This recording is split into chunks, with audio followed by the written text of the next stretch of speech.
Hello বন্ধুরা, চলে এসেছি মাছের ডিমের একটা নতুন রেসিপি নিয়ে। চলুন দেখে নেওয়া যাক রেসিপিটা কিভাবে বানাচ্ছি। প্রথমে কড়াই গরম করতে দিয়ে দিয়েছি। কড়াই গরম হয়ে গেলে দিয়ে দিলাম সামান্য তেল, দিয়ে দিয়েছি মাছের ডিম। নুন হলুদ দিয়ে জাস্ট মাখিয়ে রেখেছিলাম, আর কিছু না। আর এই মাছের ডিমটাকে ঝুড়ো ঝুড়ো করে আমরা ভেজে নিচ্ছি। দেখুন আমাদের ভাজা হয়ে গেছে। এবার এটাকে নামিয়ে রাখছি। ওই কড়াতে আবার সামান্য তেল দিয়ে দিচ্ছি কাঁচা লঙ্কা ঝালের জন্য। আপনারা যেরকম ঝাল খাবেন সেরকম ঝাল দিতে পারেন। দিয়ে দিচ্ছি আলু আর পেঁয়াজ একসাথেই কাটা আছে, ঠিক সেইটা লাল লাল করে ভেজে নেব।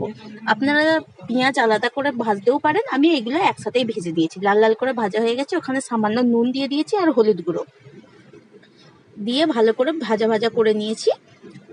আর এখানে ঝুড়ো ডিমটা দিয়ে দিচ্ছি। আপনারা পারলে এখানে লঙ্কা গুঁড়ো অ্যাড করতে পারেন। আমাদের বাড়ির লোক এটা লঙ্কা গুঁড়ো দেয় না, তাই আমি লঙ্কা গুঁড়ো অ্যাড করিনি। এবার দিয়ে দিলাম পর্যাপ্ত পরিমাণ, ভালো করে নাড়াচাড়া করে জলটা দিয়ে দিলাম। এবার যতক্ষণ না আলু সেদ্ধ হয় ততক্ষণ চাপা দিয়ে রেখেছি।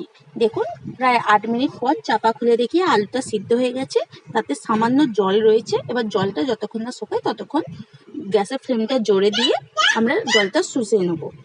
এবার এই পর্যায়ে আপনারা গরম মশলাও ইউজ করতে পারেন। দেখুন আমাদের চচ্চড়িটা প্রায় শুকনো শুকনো হয়ে গেছে। এবার এটাকে নামিয়ে নেবো। আপনারা একদিন বাড়িতে অবশ্যই ট্রাই করুন, গরম ভাতের সাথে জাস্ট দুর্দান্ত লাগে। আজকের মতো এইটুকুই। কেমন হয় কমেন্টে জানাবেন।